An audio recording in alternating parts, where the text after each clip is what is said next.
Hey, everybody. Welcome back to another episode of the Weekly Walk.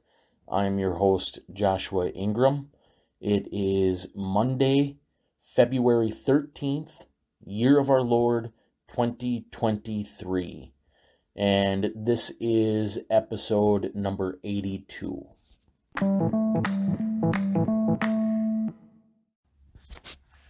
One thing I've been thinking about here lately um, is like I've lost zeal to debate. It used to be before that, especially when it comes to topics that I'm really passionate about, particular doctrines that I'm really fervent about.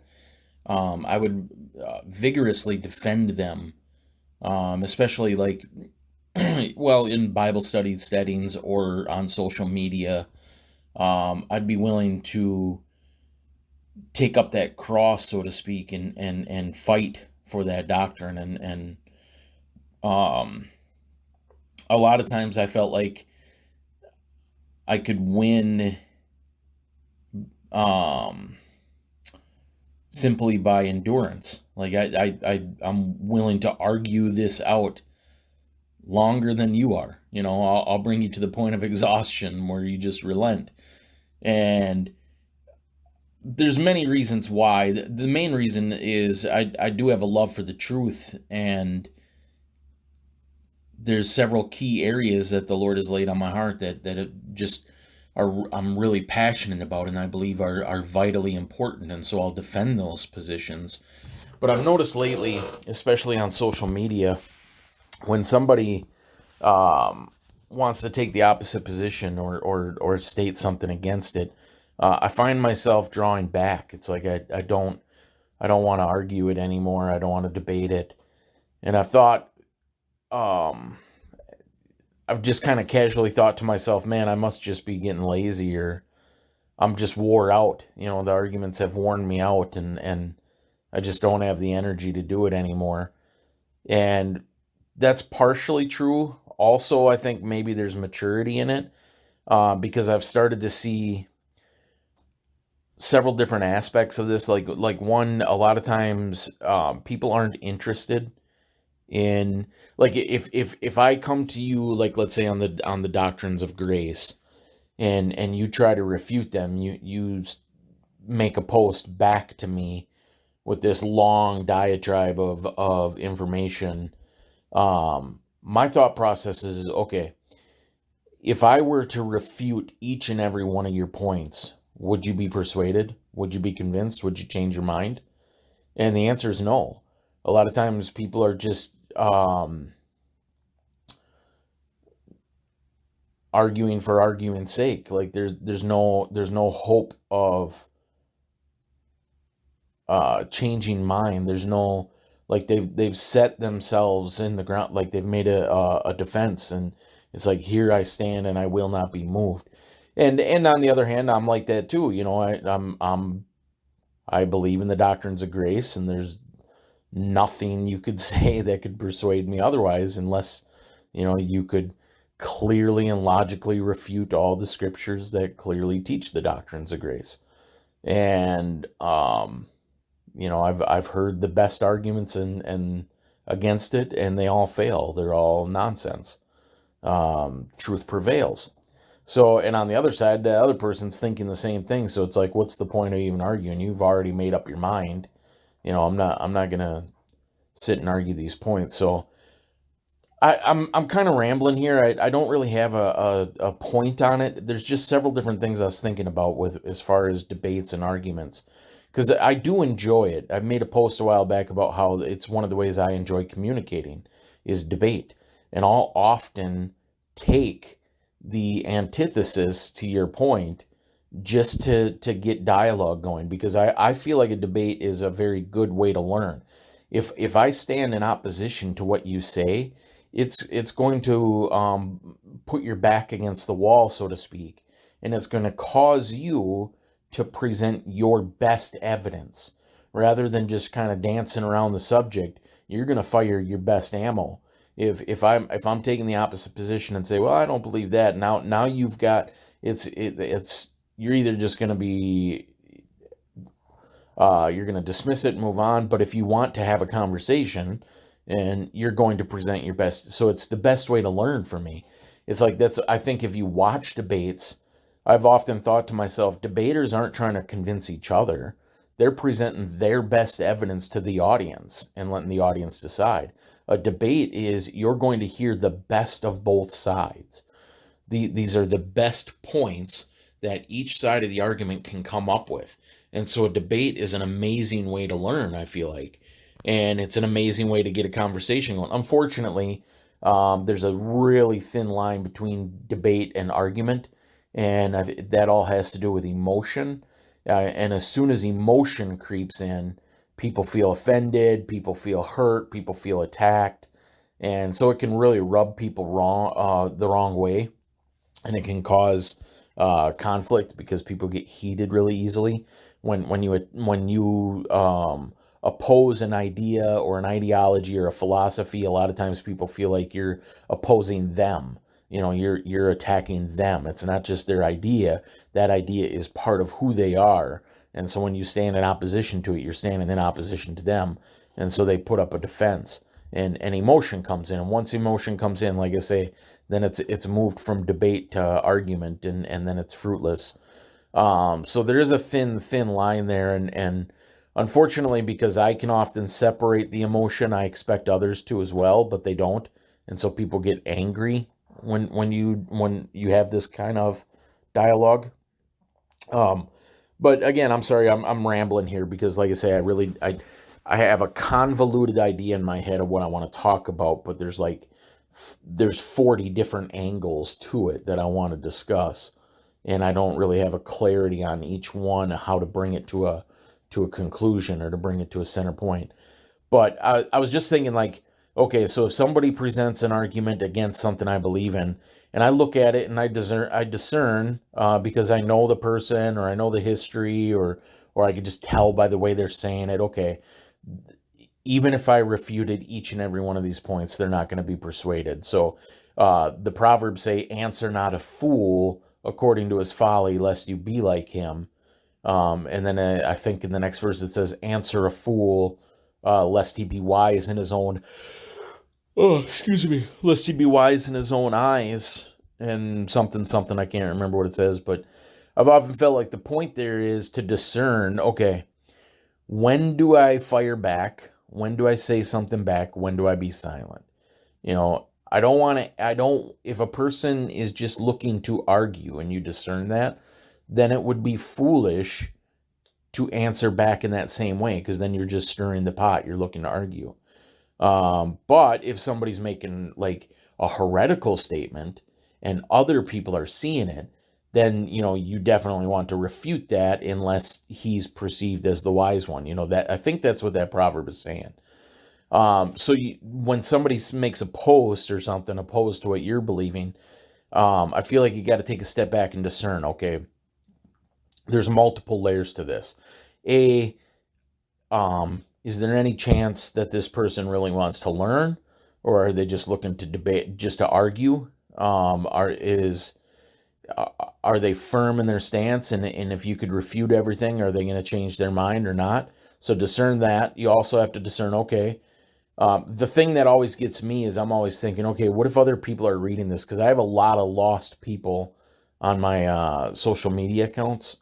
And it's like, okay, if they read this and then they think, oh, okay, yeah, that person's right, they're being led down this false trail, there's danger there.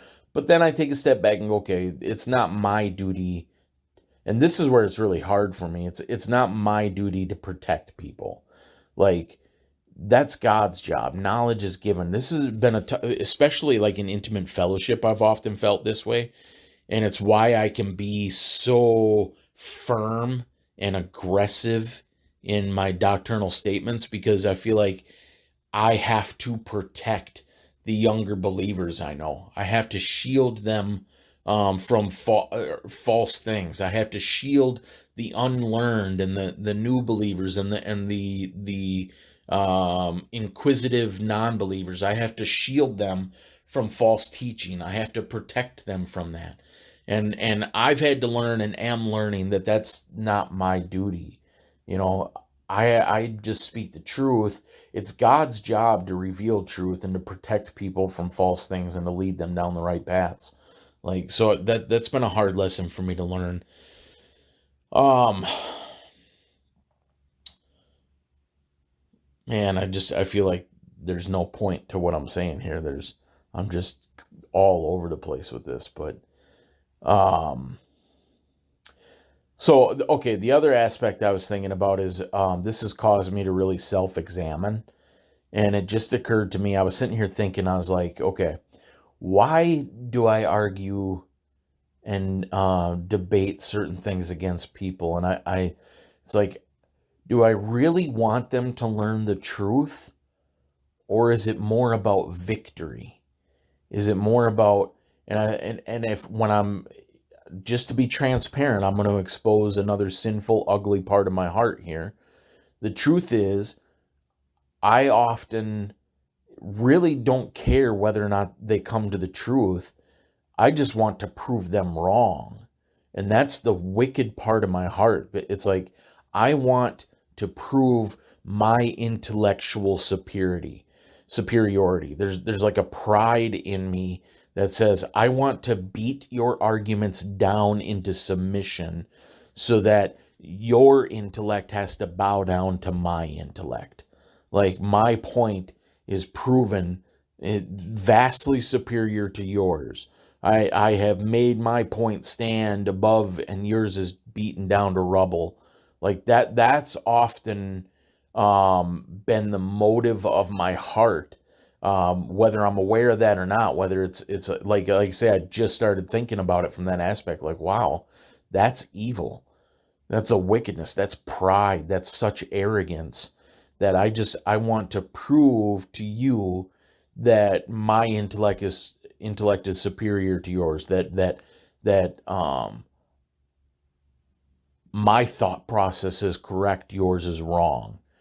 And that is a very evil, ineffective thing. Of course people aren't going to receive that. Of course that's not going to be blessed. And there's not going to be any fruit to it. It's like the reason for a debate ought to be A, to present information and to gather information, but B, as well, if you really are concerned about a person, that they believe something false, or they're traveling down a false path, or they're just being led down the wrong road, so to speak. If you're really concerned about that, then your motive ought to be to persuade them to the truth, not to defeat their arguments, not to win, not to show yourself superior, but to get them on the right track. And if that's not your motive, then it's all fruitless. So like so that has to be the motive entering into a debate.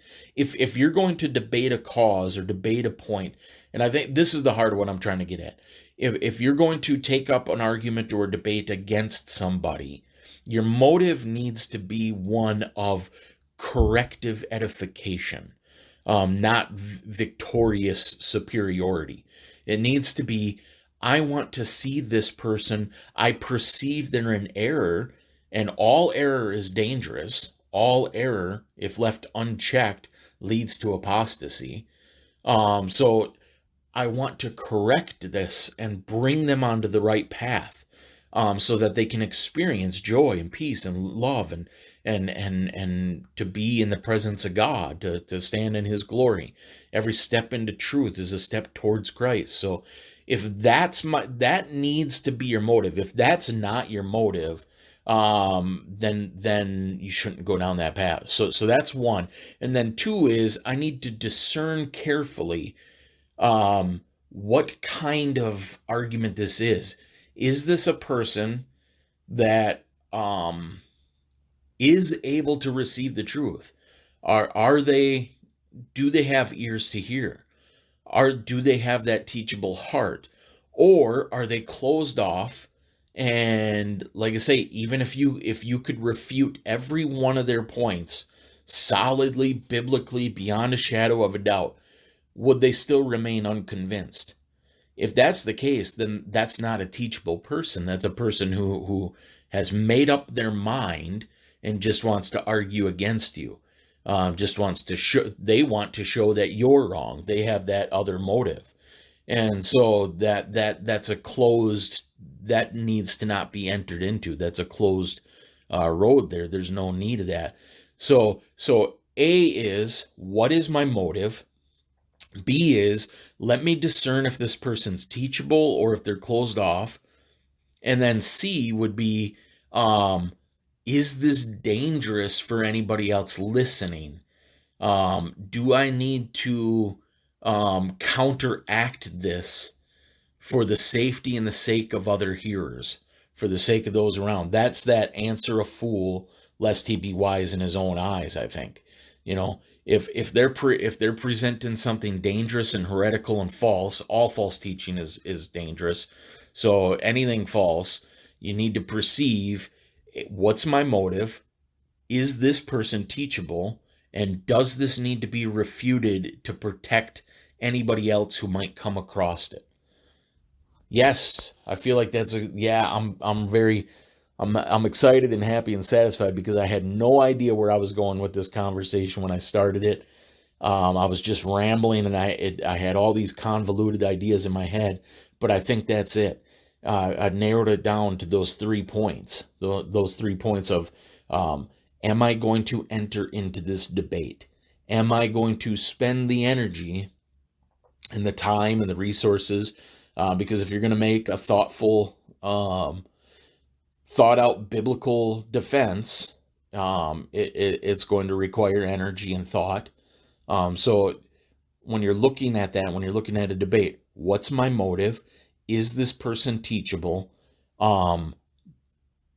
Is it dangerous for other people reading and hearing?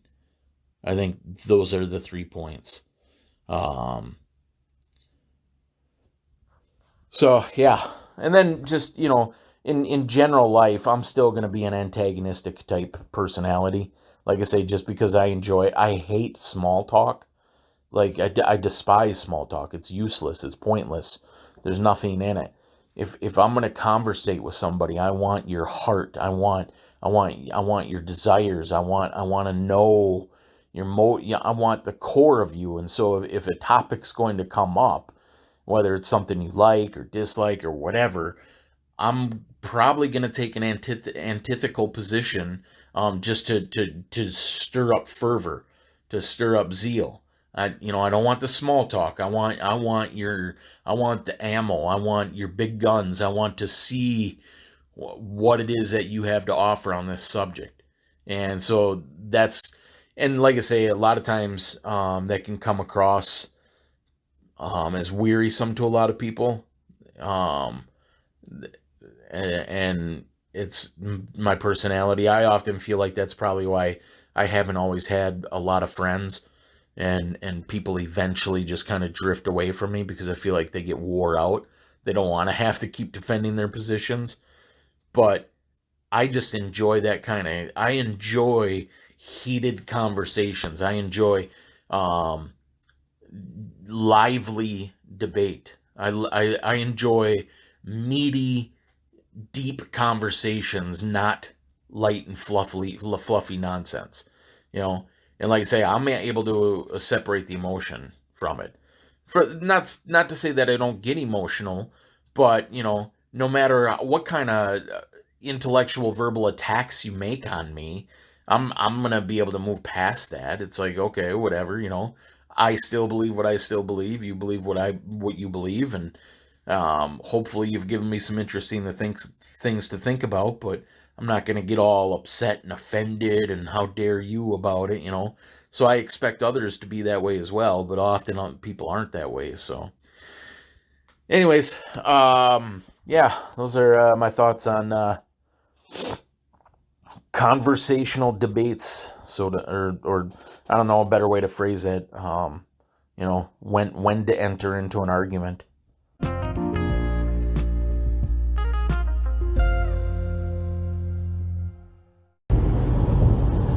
I've been wanting to talk about something the last couple days, and I delayed on recording it, so hopefully my thoughts are still fresh enough where I can convey it in a entertaining way, worthy of the podcast. But so during the Grammys, I'm sure everybody's aware. I don't watch the Grammys. I could care less. I've always thought it was just nonsense. It's just, to me, it's disgusting. It's vain, self-promotion, pride, but on top of that, I think modern music is just trash. There's nothing worth listening to nowadays. But plus, I don't think Christians should really spend their time listening to secular music. Not to say that I don't. Every once in a while, I feel nostalgic, and I'll go back and listen to music that I grew up with. But I think we should be listening to worship music and stuff with Christian lyrics. But anyways, that's neither here nor there. During the Grammys, two people, I don't even know who they are. I couldn't name any of their songs. I couldn't pick them out of a lineup. I have no idea who these people are. But they did like this satanic, I guess the song is called Unholy, so they did like this satanic, devilish presentation. People dressed up like demons, the singer dressed up like the devil, people in cages. Like I say, I've just seen memes and pictures of it online. I saw that CBS, which was the station that presented the Grammys, they had put out a tweet or something on social media saying, we're ready to worship in regards to that song. And so everybody was pointing that out. But my whole thing is, and perhaps I'm a little jaded because nothing really shocks me anymore. Like, stuff like that's becoming more and more frequent, more and more out in the open. But that is the way the world, and especially the elite, the rich, the powerful, the famous, have always been. It's always been a satanic organization at the top. And I just wanted to present some biblical evidence for that, because sometimes I feel like people don't really agree or understand that this world is really the devil's, and the people in the power position truly belong to the devil. They worship the devil. They've chosen that path. And there's some scriptures to back this up. Mainly, we look at, first of all, the devil is called in the scriptures the god of this world. He's referred to as the prince of the power of the air. It's his world. In Ephesians, it talks about how he is the spirit that is at work in the children of disobedience. So anybody who's lost, anybody who's not born again, is influenced by the god of this world, the devil. He's the spirit that works in them, stirs them up. He's the tempter. He draws out sins and encourages sinful behavior, whispers in people's ears, plants ideas in their minds, whatnot. But there's more than that. It's not just that he is an unseen influence that people worship ignorantly. I would say the masses do that. Like, when we were lost, we didn't willfully acknowledge a worship of Satan, or at least most of us didn't.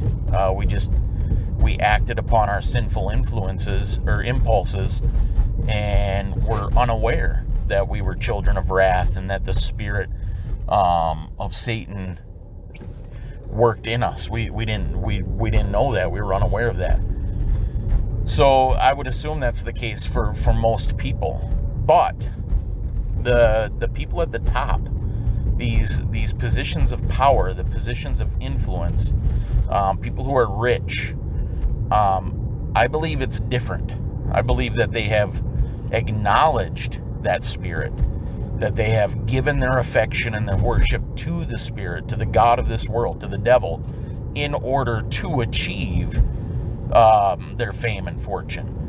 And the reason I believe that is namely based on two different scriptures. One, when we look at Jesus, when he was in the desert going through his temptation, right after his baptism, before he started his ministry, the devil came to him, and the devil specifically tempted Jesus by offering him the kingdoms of the world.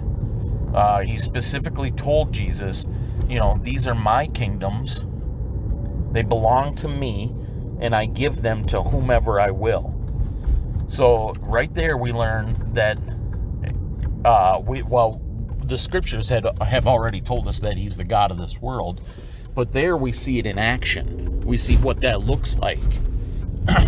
Sorry about my voice here. I'm driving in a very bumpy road. But the kingdoms of this world belong to Satan, and he gives them to whomever he wants to give them to. And so I don't think that kingdoms there just mean America and Great Britain and South Africa and Iran and Turkey and India.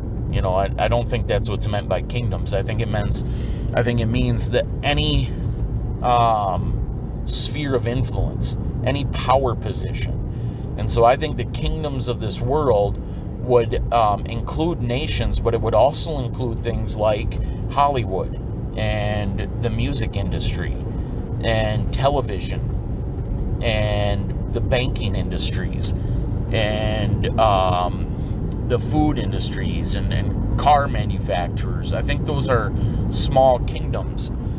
There's a movie called The Network that came out in the 70s, and in it there's a speech given by a guy who's one of these elitists, and he talks about how small-minded people still think of the world in the terms of sovereign nations. They think of America, and they think of Britain, and they think of Russia. And he goes on to say, there is no West, there is no third world, there is no Russia, there is no America. There's only IBM and DuPont and Reynolds and AT&T. Those are the nations of the world today. And that's true. Our nations are influenced and controlled by super large companies, billion, trillion dollar companies that pay off and manipulate politicians to do their bidding. I think it was Nathan Rothschild, one of these elitists, one of the head elitists, a big banker, who said, give me control of the money and I care not who makes the laws. And that's true, because when you control the money, you control the lawmakers. You influence them. The real nations are these super large corporations. The Googles, the Facebooks, the Microsofts, the AT&Ts, the Wells Fargos, the Chase Manhattans, and at the top, the very top of these are the central banks, the Federal Reserve, what is it? IBF, is that what it is? International Banking Federation? I forget what it is. The World Bank. The World Economic Forum. Those are people that participate in this system. Those are the true powers. Those are the true kingdoms of the world. And the heads of those, in the same way that Satan tempted Jesus by saying, I give this to whom I wish, that he is the God of this world. That is how he still operates. He gives these kingdoms, he gives these spheres of influence and these spheres of power to whomever he desires to give them to. And the ones that he gives them to are the ones that worship him. That's why so many of these rich, powerful elitists are occultists. They're trained in occult ways. They're brought up in Skull and Bones and the Bohemian Club and Freemasonry and Illuminism. They're taught that Lucifer is the god of this world. They're conditioned in that. They're brought up in these occult organizations. They believe that Lucifer is God. And so in that, they figuratively sell their souls. The soul belongs to God. You can't really sell your soul, but they sell themselves out to the ideology. They give themselves to the schemes of the devil. That they worship Lucifer. And Luciferianism, it's appealing to these people because the key tenet of Luciferianism is do what thou wilt shall be the whole of the law. It's autonomy. Do whatever you want to do. Do whatever makes you feel good. And that's why, like in the Bohemian Club, they have a ceremony that they call the cremation of care. They're burning away their care. They're burning away their conscience. The scriptures call it a searing of the conscience. But what they're doing is that they do the most wicked, atrocious, abominable acts that can be thought of so that they can sear their conscience, so that they don't have to feel bad about doing it. They can do whatever they want to do to control this world, to manipulate people, to take what they want without feeling bad about it. And so that brings me to my second scripture to prove this point, which is in Psalms 2. In Psalm 2, it talks about how the kings and the rulers of this earth take counsel together and plot and plan how to get rid of God, how to throw off the reins of God. And the reins of God are the conscience. God has written his law on our hearts. And so what they desire to do is to get rid of that conscience. They want to throw off God's control over them. They want to be able to murder, to kill, to steal, to hustle and manipulate without conscience. They want to be able to do all these wicked deeds without feeling bad about it. And so in the past, these things have been hidden. Luciferianism was taboo, especially in Western nations. If we go back even 70 years, the Judeo-Christian ethic was predominant in Western society. It would be frowned upon to be caught in adultery. Or you hear about young women who had to leave town because they were pregnant. They had to go live with a distant relative. Those things were shameful. Sodomy was illegal. Theft was a despicable thing. These things, we had an ethic based in Judeo-Christianity where people had morals and ethics, and they frowned upon sinful behavior.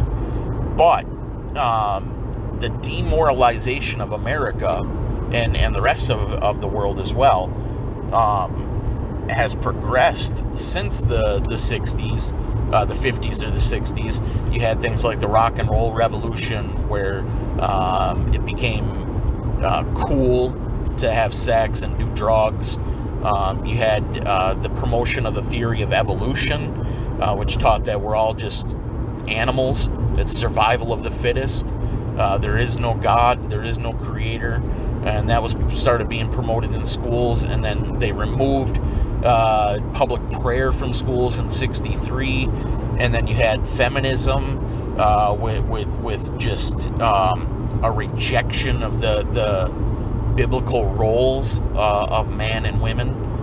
And so you've just had this downward spiral, and within the last 20 years or so, it's progressively, when you let the water out of a bathtub, it just goes faster and faster and faster. And that's how sin is. Sin waxes worse and worse. It multiplies exponentially. It keeps growing and growing and growing.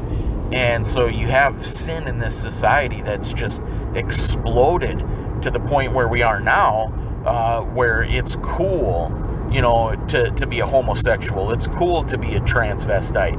And kids are taught this, and they're taught that the Christians are evil. They're bigoted and small-minded and hateful, and people should be able to just do what thou wilt, do whatever you want. So Satanism is being promoted just without the title of Satanism. And as that's done, the wickedness grows and grows and grows, where people are desensitized to wickedness, and it actually becomes a cool thing, to see death and to celebrate wickedness and to talk about just whoredom and fornication on a massive scale, and pedophilia is the next thing that's coming, and it's just growing and growing and growing. So the celebration of their wickedness, when celebrities and pop culture puts on display their Satanism, they're just bringing to the forefront what has been going on behind the scenes for generations, and that it's no longer taboo because the Judeo-Christian ethic has died down, so that now it's not taboo. It's cool to celebrate this. It's, do whatever you want. Reject the Christian ethic. Reject the idea that sin is wrong and that you have to give an account, and embrace the idea of you can do whatever makes you feel good. Do whatever you want. And so that's celebrated. And these celebrities and pop culture icons that put it on the stage, they're just bringing forward the stuff that they've been doing behind the scenes. So something like what happened at the Grammys is not shocking. That's just a portrayal of what the elite have always done. The rulers and the kings of this earth belong to Satan. They belong to Lucifer. They've agreed to that. And that's why people in power and people in influence, what direction do they influence in? They influence towards an immoral society. They influence towards a beast kingdom, the New World Order. That's why corporations across the board, banking, media, technology, it's all moving in the same direction. It's why they all have the same goals. They all have an ultimate goal of a cashless society, of implantable microchips, of a worldwide tracking authoritarian system, and an immoral lifestyle of do whatever you want. It's the ideology of Satanism coming to the light.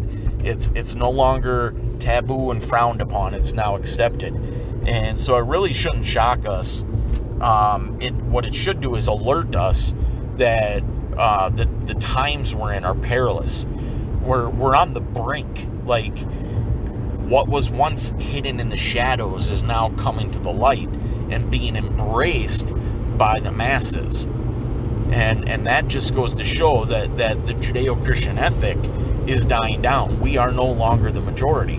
We no longer hold sway over the nation. We no longer hold sway over Western society. Western society is becoming more and more satanic. And I mean, that's evident. It's evident when a vast majority of the society not only approves of the abominable actions of sexual immorality, like homosexuality and transvestite stuff. They not only approve of it, but they celebrate it, which Timothy talked about. And it's when we look at to the Christian, when we look at it, it's insane because it's so abominable, it's so wretched, it's so evil that they would actually be doing not just these actions. It's not just that they want to do it, but they're forcing it upon children. They're teaching it to the next generations. And so we look at that and we go, this is so beyond wicked that it shocks the Christian. But it really shouldn't. It's what the elite have always done. They're just bringing it to the forefront.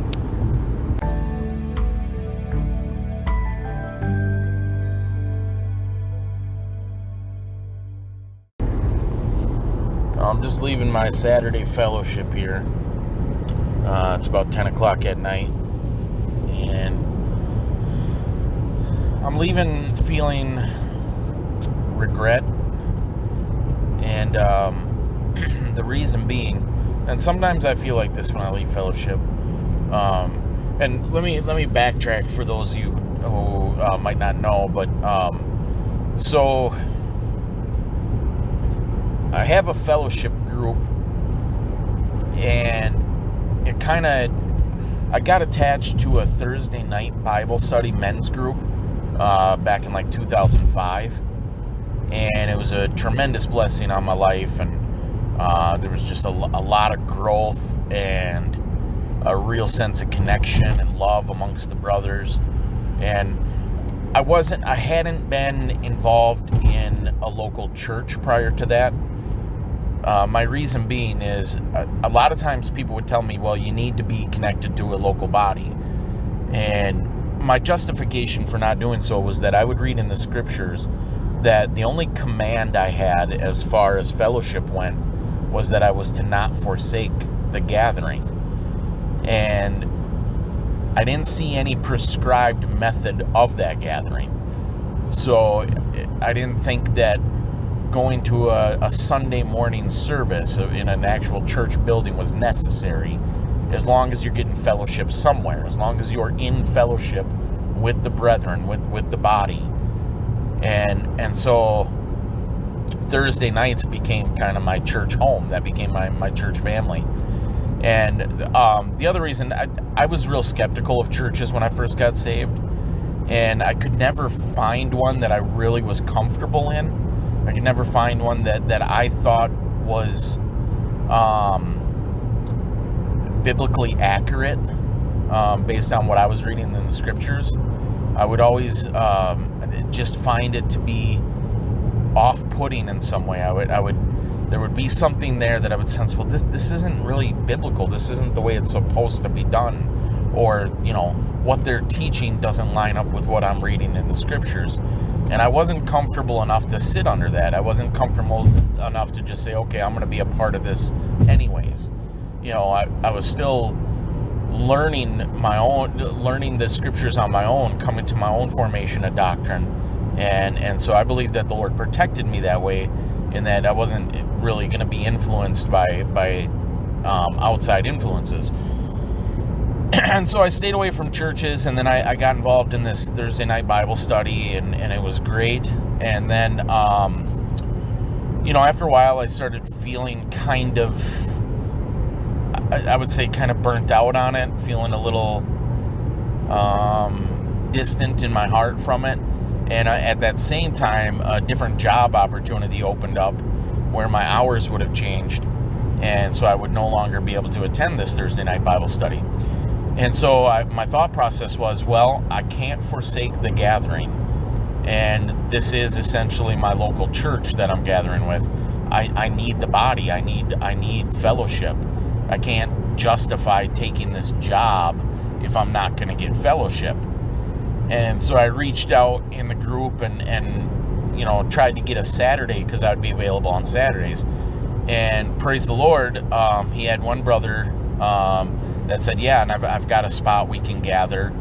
And then so we started doing that. And so that was probably about, I don't remember exact dates. I'm really bad with my memory on dates and stuff like that. But I think it was around 2015, the end of 2015.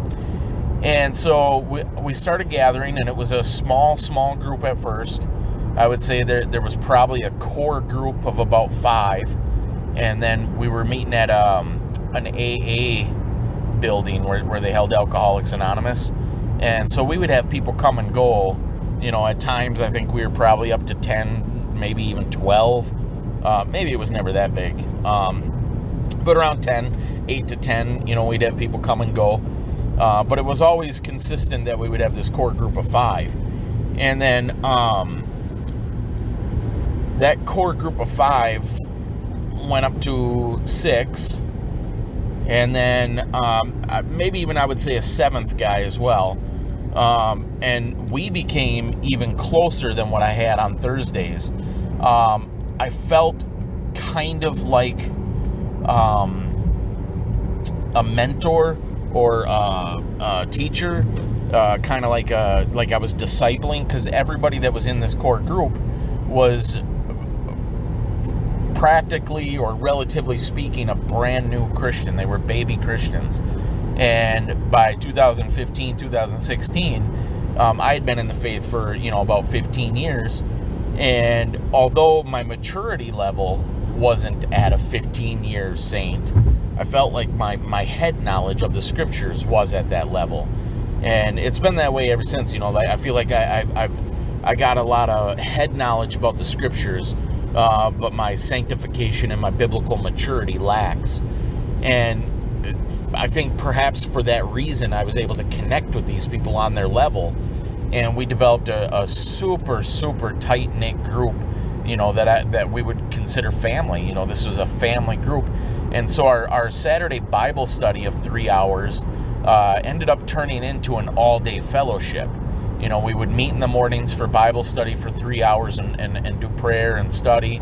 And then we would go off and have lunch together. And then after that, we would spend the rest of the day doing activities together. We'd go hiking together, camping together, or we'd just go over to somebody's house and play games and fellowship, or talk about the scriptures, talk about the Bible, talk about each other's lives. We became, like I say, super, super, super intimate and transparent and personal.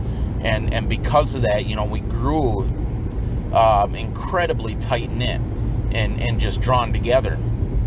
And after several years of that, our numbers started to whittle down. One brother got married and moved away. Another brother distanced himself for spiritual reasons, and then ended up moving away. And then more and more, other things came and went and happened within our group that kind of put some distance between some of us. And so now we're at the point where there's just 3 of us. There's just a core group of 3. And we went from meeting at one brother's church to now we're meeting in his house. So that it doesn't really look like there's any room for growth, just because we're isolated and not anybody really knows about us. And as I say that, we a guy that used to come frequently showed up today, so that was cool to see him. But it's really just the 3 of us. And then one of the brothers doesn't really like doing the activities afterwards that we do, so it's usually just me and Brandon go off on our own after study. So the group has really whittled down. The study is 3, and then the post-study activity is just the 2 of us.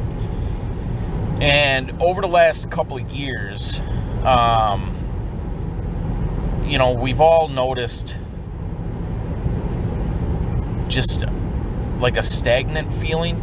It's almost like there's really no growth happening. It just seems like we're running in place. And so that's why I say I leave today with some regret, because sometimes I leave there and I feel like, we just weren't in the spirit. We were just being immature and watching TV or goofing around, and there wasn't really, sure, we read through the scriptures this morning and that was that, but then the rest of the day is kind of just spent, like I say, just goofing around. It feels, and I've often thought, like, to me, that doesn't feel like fellowship. It feels almost like a secular friendship. That's what lost people do.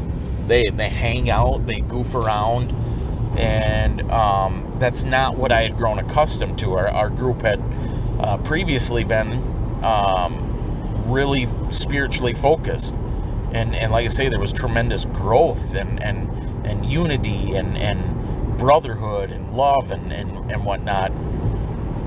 And over the years, like I say, it's just kind of grown stagnant. It's like we're all, and I'll tell the brothers, it's like, okay, because we were at the same level in maturity, in spiritual maturity, once I taught you guys everything I know, so to speak, once I shared all my insight, over the course of 7 years here, as I've shared all the insights into the scriptures that I have, everything that I feel like the Lord has shown me, and as I've gone through doctrines, and we've gone through the entire New Testament together, and all these things have been explained and shared, it's like I really don't have much more to offer. It's like, okay, you guys, everything I know now, so it's almost like, I don't know if that's because I have the gift of teaching. I don't know. If I have the gift of teaching, I feel like that zeal has worn off because I no longer have anything to offer. And then, like I say, when it comes to spiritual maturity, because we're all at the same level, there's no real growth there. So we're not growing intellectually. We're not growing in maturity or holiness. And so we're just all kind of standing in place, And I think about scriptures that tell you to mark the perfect man and observe him. I think it says, or like where Paul said, imitate me as I imitate Christ. The reason we have elders, and the reason fellowship should include elders and people more spiritually advanced, is that you get to see them as an example. And as you watch their behavior and lifestyle, that rubs off on you and you increase. And so I just feel like that's lacking right now. And it creates this sorrow, this regret. Like I said, I think that's the perfect word to use, is regret, where you leave and you feel like, man, we really didn't accomplish anything. There was no growth there. And Brandon feels the same way. We talk to each other often about this, and we try to game plan, like, how can we what can we do to get better? What can we do to strive after holiness? And we try to encourage each other, man, we need some elders. We need he's involved in a local church, but neither him or I are really sociable people. Like, it's really hard for us to meet and engage with new people, just because we feel socially awkward. We're not good at small talk. We're both kind of introverts. And so we're struggling looking at that scenario going, man, how are we going to meet new people? How can we increase this, And because we need it. And we need to spread our wings, so to speak, to go outside of this nest that we're in. We need a rising tide rises all ships, is the old saying, So if you have somebody more advanced spiritually, it's going to bring you up as well. And when you don't have that, you just kind of sit in still waters. And that's where I feel like we're at. So we're constantly trying to brainstorm, not only that, but also in our personal lives. Like, man, how can we do better in our personal lives? We're trying to encourage each other. Like, what can we do to walk this faith out better? How can we be better Christians, so to speak? How can we walk in more holiness? How can we stop walking in the flesh? And so we were brainstorming here at the end of the night again, and like, for me, it's really about prayer. And I've talked about this before. My prayer life is such a struggle. Like, reading the scriptures, it doesn't take much effort to do that. I can work in 10 minutes in the morning, 10 minutes in the afternoon, and I can read through a few chapters, and I can do that daily without much effort. So that part's not lacking, but the prayer, that takes effort, because I have to actually set aside time. I have to stop wasting time with whatever frivolous activity I'm involved in, and go into the prayer closet. And so if you've listened to my podcast over the last several episodes, that's really been my heart and where I'm focused. It's like, I know that's the answer. I know I have to get into that prayer closet, because that is what is lacking. And in the presence of the Lord is fullness of joy, and in the joy of the Lord is my strength. It's like, that's where I'm going to get strength. That's where I'm going to get joy. That's where I'm going to get motivation. That's where I'm going to get desire. That's where the keys are to unlock this effort for holiness. It's in that prayer closet.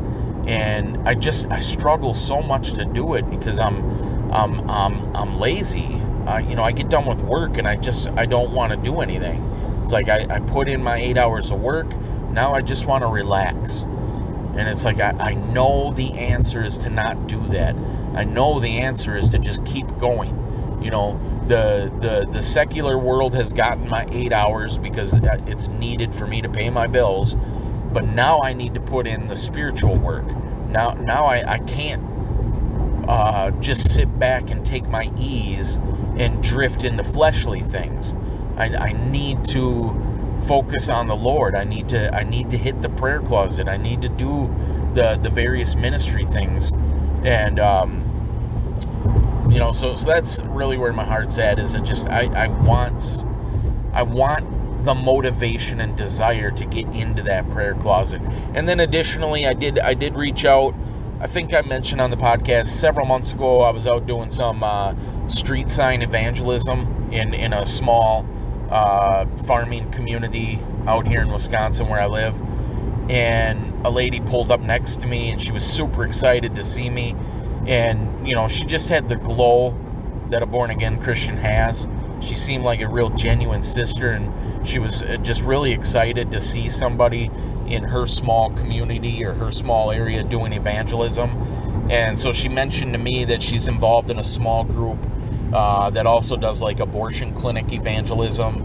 And through the conversation, she brought up a name that I was familiar with because years and years ago, I used to get this newspaper as I was living in Wisconsin, and I would drive to get my son, I was living in Minnesota, and I would drive to pick up my son for my weekend visitations. He lived in Wisconsin, and as I was driving, I would often stop at this gas station a few miles from his house, and there was a newspaper there that always caught my eye. It was called the Christian News, or the Wisconsin Christian News, or something like that.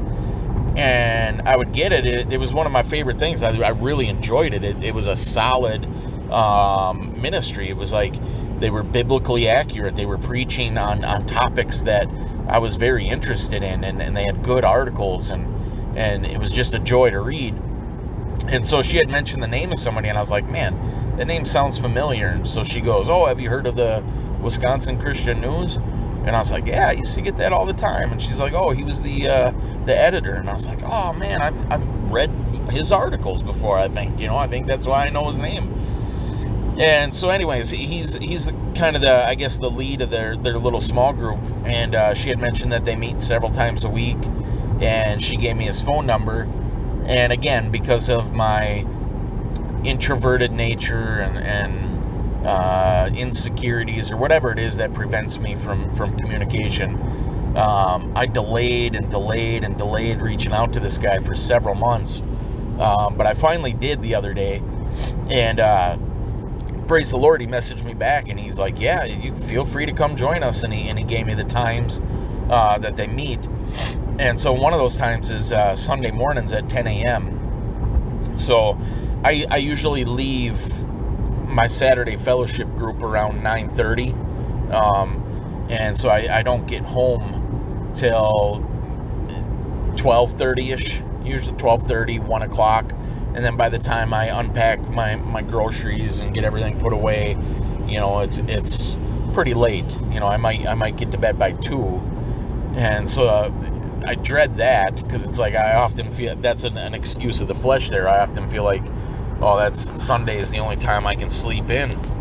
And so I need to fight that. I really want to get up in the morning and go check out this fellowship group. But so if you feel led to pray for me, if you could keep me in prayer for that, that I would that the Lord would stir up in me a great desire and motivation to get into that prayer closet on a regular and frequent basis, and B, that the Lord would help me and Brandon and Cole to walk in holiness and to encourage one another in holiness. And if it's the Lord's will, that he would expand our group so that,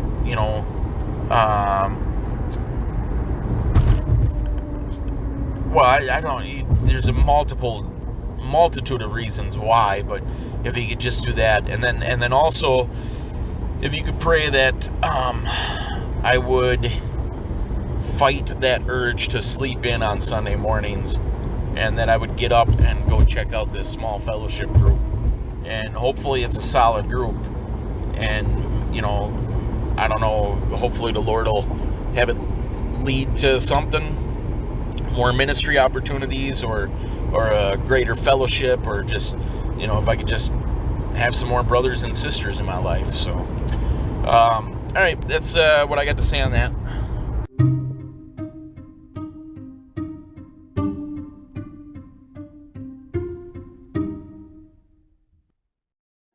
All right, so that's what I got for you guys this week.